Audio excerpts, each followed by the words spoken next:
बिस्मिल्लाहिर्रहमानिर्रहीम। अस्सलाम वालेकुम। Welcome back again in edification channel. Viewers, students कैसे हैं? उम्मीद करते हैं आप बिल्कुल ठीक ठाक होंगे और हमारे लेक्चर सुन रहे होंगे। तो व्यूअर्स, आज हमारा जो टॉपिक है वो है अल्काइन।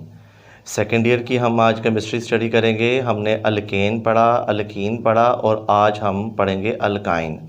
अल्काइन पढ़ने से पहले आपको थोड़ा सा बताता जाऊं कि आपने अल्कीन पढ़ा था इससे पहले, और जिसको अल्कीन की अच्छी तरह समझ है वो अल्काइन को ख़ुद ब खुद कर सकता है। इसमें कोई ऐसी बात नहीं है। अगर अल्कीन में एक पाई बॉन्ड बनता था तो यहाँ पर दो पाई बॉन्ड बनेंगे। जैसे वहाँ पर एक पाई बॉन्ड जिस मेथड से बनता था, यहाँ पर भी दो पाई बॉन्ड उसी मेथड से बनेंगे।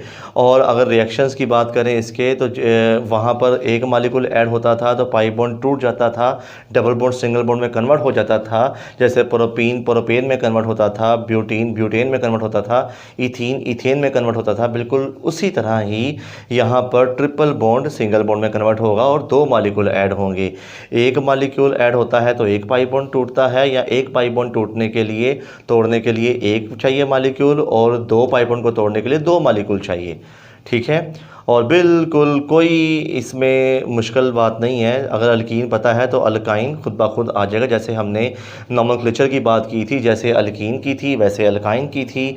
अगर अल्कीन में ईन आता है वहाँ पे आइन आता है, वो 2 ब्यूटीन है, ये 2 ब्यूटाइन है। ठीक है, तो हम बिस्मिल्लाह करते हैं। सबसे पहले अल्काइन का इंट्रोडक्शन कि अल्काइन में क्या क्या चीज़ें होती हैं। तो ये ज़रा देखें कि इसका जनरल फार्मूला है CnH2n-2। ये हमारे पास इथाइन है, अल्काइन का पहला मेंबर है। इसका टेस्ट होता है गार्लिक लाइक ऑर्डर होता है। अगर मैं इसकी फ़िज़िकल प्रॉपर्टीज़ को भी अंदर बताता जाऊं तो हमने अल्कीन में ये पढ़ा था कि पहले 4 मेंबर्स तक ये कलरलेस ऑर्डरलेस होते हैं, लेकिन यहाँ पर ये बात नहीं होगी। अल्काइन का जो पहला मेंबर है इथाइन, बस वही गार्लिक लाइक ऑर्डर होगा। बाकी ब्यूटाइन तक मसन के प्रोपाइन ब्यूटाइन ये दोनों क्या होंगे, गैसेस होंगे और कलरलेस ऑर्डरलेस होगा। इसके बाद पेंटाइन से लेकर ऑनवर्ड जितने भी आएंगे वो लिक्विड से सॉलिडिफाई होते जाएंगे। जैसे अल्कीन की बात हमने की थी कि जो कार्बन एटम बढ़ते जाते हैं तो लिक्विड से सॉलिड में कन्वर्ट होते रहते हैं। इसके अंदर होती है sp हाइब्रिडाइजेशन, जब ट्रिपल बॉन्ड आ जाता है। ये भी क्या होते हैं, अनसैचुरेटेड हाइड्रोकार्बन्स होते हैं। इसके अंदर 1 सिग्मा और 2 पाई बॉन्ड होते हैं। ये नॉन पोलर होते हैं और इनका melting point, boiling point, density बढ़ती जाती है जैसे जैसे कार्बन एटम्स बढ़ते हैं। ये मैंने डायरेक्टली प्रोपोर्शनल का साइन लगाया हुआ है यहाँ पर। ठीक है जी, जो कार्बन एटम्स बढ़ते जाएंगे इनका melting point, boiling point, density ये बढ़ते जाएंगे। ये हमारे पास, ये देख लें, मैंने एक इसका हाइब्रिडाइज स्ट्रक्चर बनाया है। ये एक कार्बन है, ये दूसरा कार्बन है, जिनके दरमियान ट्रिपल बॉन्ड आना है। ये जो एक सिंगल लाइन है ये तो सिग्मा बॉन्ड नज़र आ रही है आपको। ये जो ब्लू वाला है इसको आप 2pz समझ लें, ये भी 2pz है। ये जो वर्टिकल है ये 2py, ये दोनों अनहाइब्रिडाइज्ड हैं।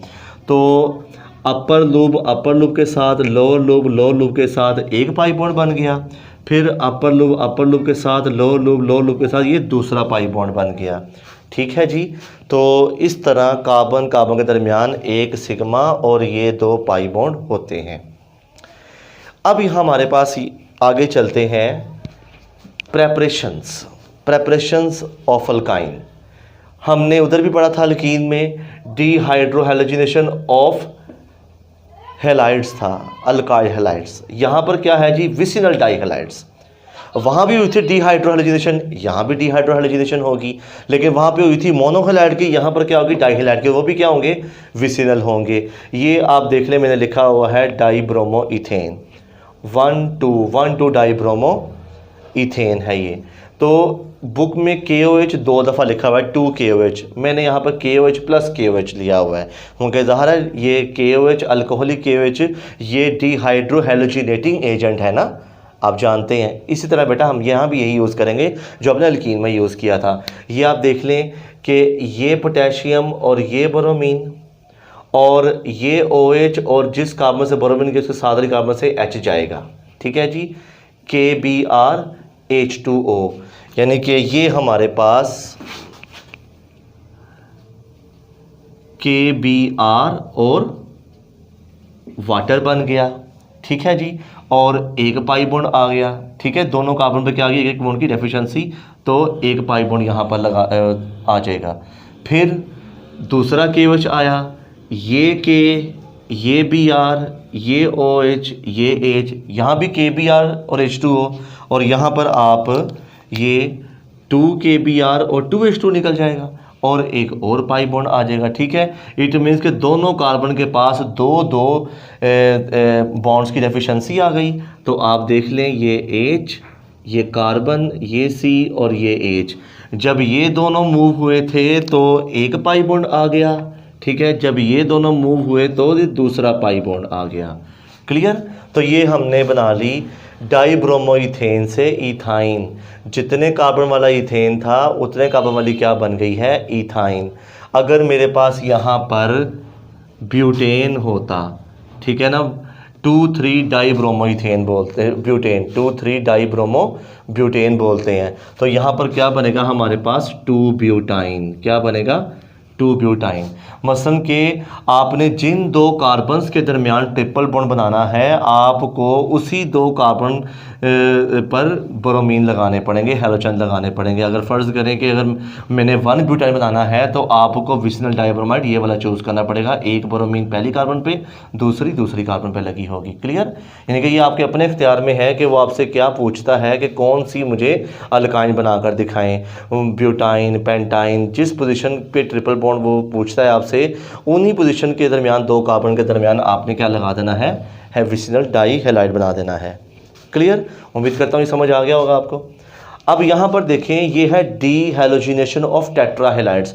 ये भी बिल्कुल अल्कीन जैसा ही है। अगर यहाँ पर आप एक हैलो दो हैलोजन को इग्नोर कर दें, तो जब हमने वहाँ पर विसिनल डाईहैलाइड पढ़ा था तो जिंक ने 2 हैलोजन ले ली थी तो एक पाई बॉन्ड आ गया था। जिंक जब 2 हैलोजन ले लेता है तो एक पाई बॉन्ड आ जाता है, तो अल्कीन बन जाती है। दूसरा जिंक भी 2 हैलोजन ले लेगा तो एक और पाई बॉन्ड आ जाएगा। बिल्कुल उसी तरह, इसमें कोई ऐसी बात नहीं है जो आपने अल्कीन में ना पढ़ी हो। ये जिंक और ये हैलोजन्स, ये बन गया जिंक क्लोराइड, ठीक है, और एक पाई बॉन्ड आ गया। फिर जिंक, ये 2 क्लोरीन, तो ये हो जाएगा 2ZnCl2, और ये हमारे पास H, ये C, ये C, ये H। जब ऊपर वाले क्लोरीन गए थे तो एक पाई बॉन्ड, जब नीचे वाले गए तो दूसरा पाई बॉन्ड। अगर ये हमारे पास कुछ भी हो सकता है, ठीक है ना, यहाँ पर मैं R लगा देता हूँ, ठीक है ना, जौन सा मर्जी आप यहाँ पर अल्काइन तैयार कर सकते हैं, ठीक है जी। जौन सा अल्काइन पूछा जाए तो उन्हीं 2 कार्बन के दरमियान आपने टेट्राहेलाइड बना देना है, ठीक है जी। तो ये हमारे पास दूसरा पॉइंट। तीसरा देखें, ये मैंने एक्सप्लेन नहीं किया क्योंकि ये आपने अल्कीन में पढ़ा हुआ है, कोल्ब इलेक्ट्रोलिटिक मेथड, ये आप जानते हैं। डीकार्बोक्सिलेशन मेथड होता है, कार्बन डाइऑक्साइड गैस निकलती है यहाँ पर। ये हमने बस चूज़ करना है कि आपने साल्ट कौन सा लेना है।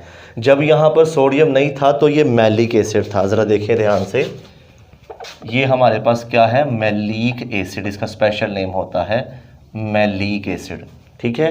तो मैलिक एसिड का साल्ट बनाना है तो ये हमने क्या करना पड़ेगा, यहाँ पर सोडियम लगाना पड़ेगा, सोडियम, और यहाँ भी सोडियम, यानी कि सोडियम मैलिएट इसका नाम होगा इस साल्ट का। और ये हमारे पास sodium salt of unsaturated dicarboxylic acid है, ये कि 2 कार्बोक्सिलिक एसिड थे ना, और यहाँ पर क्या है, अनसैचुरेशन मौजूद है, यानी कि sodium salt of unsaturated dicarboxylic acid है। बिल्कुल बेटा उसी तरह ही ये इसकी आयनाइजेशन होगी, सोडियम आयन बन गया, और ये हमारे पास मैलिएट आयन बन गया। बिल्कुल उसी तरह ये एनोड पर जाएगा, एनोड पे क्या होगी, रिडक्शन हो, ऑक्सीडेशन होगी, इलेक्ट्रॉन रिमूव होंगे, ये हमारे पास मैलिएट फ्री रेडिकल बन जाएगा, ठीक है। और बिल्कुल उसी तरह फिर क्या होगी, कार्बन डाइऑक्साइड जाएगी, किस तरह कि ये अटैक करेगा इसके ऊपर, ठीक है जी, और कार्बन डाइऑक्साइड गैस निकल जाएगी। तो ये हमारे पास बन जाएगा इथाइन फ्री रेडिकल या इथीन फ्री रेडिकल में डबल बॉन्ड है, तो ये दोनों रेडिकल आपस में बॉन्ड बनाएंगे तो इथाइन बन जाएगा हमारे पास, ठीक है। बाकी जो रिएक्शंस कैथोड पे होते हैं बेटा, वो मैंने आपको बार बार करवाए हुए हैं, वो आप खुद कर लीजिएगा। इसके बाद है जी इंडस्ट्रियल मेथड। इंडस्ट्रियल मेथड ये एक ऐसा मेथड है जो इंसिडेंटली हुआ था, ये प्लानिंग के साथ नहीं था। ये एक कहानी की तरह ज़रा सुनिएगा कि आपको पता है कि ब्लास्ट फर्नेस स्लैग होती है जहाँ पे मेटल्स प्यूरीफाई हो रही होती हैं, रिफाइंड हो रही होती हैं, और मेटल्स के अंदर कार्बन का आ जाना इम्प्योरिटी कहलाता है। तो साइंटिस्ट ने क्या किया, कार्बन को बाहर निकालना था, इम्प्योरिटी बाहर निकालनी थी, तो कार्बन के ऑक्साइड्स बनाकर। तो कार्बन का वेल नाउन ऑक्साइड तो कार्बन डाइऑक्साइड है जो हमें इतना नुकसान नहीं पहुंचाता। तो उसने क्या किया, साइंटिस्ट ने जहां पर कार्बन मौजूद थी ब्लास्ट फर्नेस स्लैग में, क्योंकि 2000 डिग्री तक टेम्परेचर था, तो कैल्शियम ऑक्साइड को, लाइम को, चूने को अंदर भेज दिया। अब चूने ने क्या किया, लाइम ने क्या किया, लाइम ने कार्बन के साथ मिलकर कार्बन मोनोऑक्साइड बना दी। हालांकि साइंटिस्ट का ये था कि कार्बन डाइऑक्साइड बनेगी, कार्बन डाइऑक्साइड गैस नहीं बनी, क्या बन गई, कार्बन मोनोऑक्साइड, क्योंकि कार्बन ज़्यादा अमाउंट में थी। ठीक है ना, अगर ये भी ज़्यादा अमाउंट में होता फिर शायद कार्बन डाइऑक्साइड बन जाती। ठीक है, और ये जहरीली गैस है।